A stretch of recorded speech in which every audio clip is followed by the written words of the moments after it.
భారతదేశ మానవ హక్కుల పౌరులం మేము. ప్రజాస్వామ్యంపై విశ్వాసంతో మన దేశం పట్ల ప్రజాస్వామ్యం సంప్రదాయాలను స్వేచ్ఛ, మతం, నిపుక్ల పాత్స ప్రశాంత వాతావరణంలో ఎన్నికల ప్రారంభాన్ని నిలిపేద్దామని, మతం, జాతి, కులం, వర్గం ప్రభావితం కాకుండా ప్రతి ఎన్నికల ఓటు హక్కు వినియోగించుకుంటామని అన్నారు.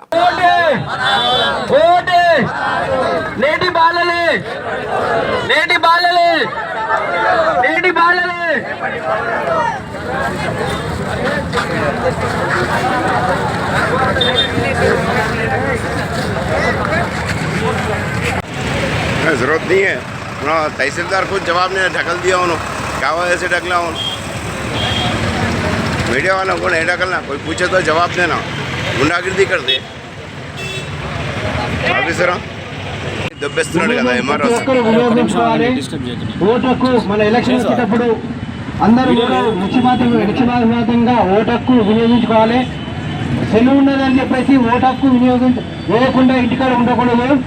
అందరూ కూడా ఓటక్కు కంపల్సరీ వేయాలి. ఒక మంచి రాజకీయ నాయకుల్ని ఎన్నుకోవాలంటే మీ చేతిలో ఉన్నది. తర్వాత భారత ఎలక్షన్ కమిషన్ ఏంటంటే కంపల్సరీ ఓటక్కు మన జన్మ హక్కు కాబట్టి అందరూ ఓటక్కు పాల్గొనాలని చెప్పేసి ఉద్దేశంతో ఎవరు ఇంటికాడ ఉండకుండా కంపల్సరీ ఓటక్కు వినియోగించుకోవాలని చెప్పేసి ఈరోజు జనవరి 20వ తారీఖు జాతీయ ఓటర్ల దినోత్సవం చేయడం జరుగుతుంది. ఇంకా ఎవరైనా నమోదు కాకుండా ఉంటే కూడా నమోదు చేసుకోవచ్చు. ఎప్పుడు ప్రాసెస్ జరుగుతుంది అది ఓటర్ల ఇది జాబితాలో.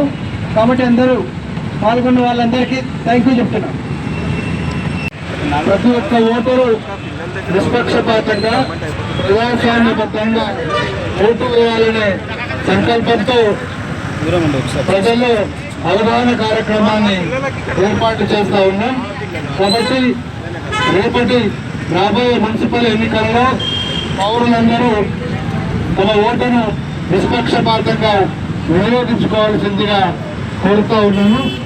ఈ ఓటు అనేది భావి పాలకుడికి ఎన్నుకోవడానికి మనకు పనికొస్తుంది కాబట్టి ప్రజలు నిష్పక్షపాతంగా ఓటు వేయాల్సిందిగా కోరుతూ ఈ భారత ఎన్నికల సంఘం యొక్క ఆదేశానుసారం మనము అందరూ హ్యాండ్స్ రేజ్ చేసి ప్రతిజ్ఞ చేయాల్సి ఉంటుంది. కాబట్టి నేను చెప్పినట్టు మీరు కొంచెం వెనక్కి జరిగి నేను చెప్పినట్లు మీరు పాటించాల్సి వస్తుంది. హ్యాండ్స్ రేజ్ చేయండి. హ్యాండ్స్ రేజ్ నుంచి ఇట్లా పెట్టండి. Sangareddy district staff reporter Mohammed Chand Pasha ఈరోజు జహీరాబాద్లో మన తహసీల్దార్ గారు ఆడియో గారు ఒక ర్యాలీ తీశారు. దానికి ఒక స్టేట్మెంట్ ఇవ్వమంటే తహసీల్దార్ గారు దుబ్బేశారు. దానికి ఏమీ ఆన్సర్ ఇవ్వలేదు తహసీల్దార్ గారు ఆడియో గారు. నేను అడిగినా కానీ దానికి డీటెయిల్స్ చెప్పమన్నా కానీ తహసీల్దార్కు దొబ్బేశారు. జహీరాబాద్ మండల్ తహసీల్దార్ ఆడియో గారు ఇక్కడ జహీరాబాద్ టౌన్ పోలీసు వాళ్ళు కూడా ఇక్కడ ఉన్నారు. దానికి ఏ ఆన్సర్ ఇవ్వలేదు. ఓటు వేయాలి, ఓటు హక్కు ఉన్నదని చెప్పారు కానీ దానికి అడిగితే మీడియా వాళ్ళకి సమాధానం ఇయ్యక దొబ్బేశారు. నాకు TV nine staff reporters Mohammed Chand Pasha. Sangareddy district staff reporters Mohammed Chand Pasha, TV nine staff reporter. ఈరోజు జహీరాబాద్లో మండల తహసీల్దార్ గారు ఆడియో గారు కొంతమంది గవర్నమెంట్ అధికార వాళ్ళు ర్యాలీ తీశారండి. దాంట్లో జహీరాబాద్ టౌన్ సిఐ గారు 5-6 మంది కానిస్టేబుల్స్ కూడా ఉన్నారు. ర్యాలీ తీశారు. దేని గురించి? ఓటు హక్కు అందరికీ ఉంది, అందరూ సమానమే, కులం మతం లేదని వీళ్ళు మాట్లాడారండి. ర్యాలీ తీశారు.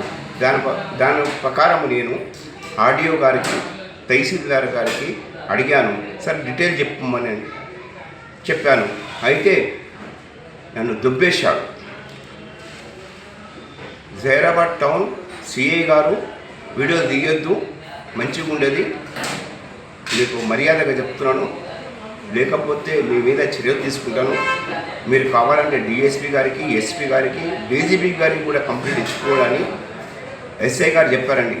ఇదేం సార్, ఇప్పుడు ర్యాలీ తీశారు, రోడ్డు మీదకి వచ్చారు, నేను ఒక జర్నలిస్ట్ని, ఒక స్టాఫ్ రిపోర్టర్ని, ఎందుకు వీడియో తీసుకోవద్దంటే ఎక్కువగా మాట్లాడదని ఈ మాట జహీరాబాద్ మన తహసీల్దార్ గారు చెప్పారు, ఇది ఎస్ఐ గారు కూడా చెప్పారు.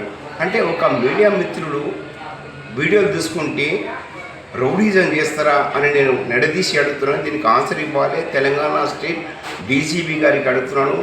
నేను తెలంగాణ స్టేట్ మన చీఫ్ మినిస్టర్ రేవంత్ రెడ్డి గారికి అడుగుతున్నాను. సంగారెడ్డి జిల్లా ఎస్పీ గారికి అడుగుతున్నాను. దీనికి ఆన్సర్ ఇవ్వాలి. ఒక మీడియా మిత్రుడు వీడియోలు తీసుకుంటే ఎందుకు తీసుకోవద్దు అని రారా మీరా మాట్లాడతారా? పోలీసు వాళ్ళు హక్కు ఉందా మీడియా వాళ్ళకి ఇలా మాట్లాడు? ఎందుకు మీడియా వాళ్ళకి హింసిస్తున్నారు? ఎందుకు మీడియా వాళ్ళ మీద ఇంత పగబట్టారు? అంటే మీడియా వాళ్ళు వీడియోలు తీసుకోవద్దా ఏదైనా కానీ? అంటే పోలీసు వాళ్ళు చెప్పినట్టే వార్తలు పెట్టాలా? ఒక అధికార వాళ్ళు చెప్పినట్టే వార్తలు పెట్టాలా? దీనికి ఆన్సర్ ఇవ్వాలి చీఫ్ మినిస్టర్ రేవంత్ రెడ్డి గారని తెలియజేస్తున్నాను. ఇది జహీరాబాద్ వ్యవస్థది, జహీరాబాద్ మండల్, సంగారెడ్డి డిస్టిక్, తెలంగాణ.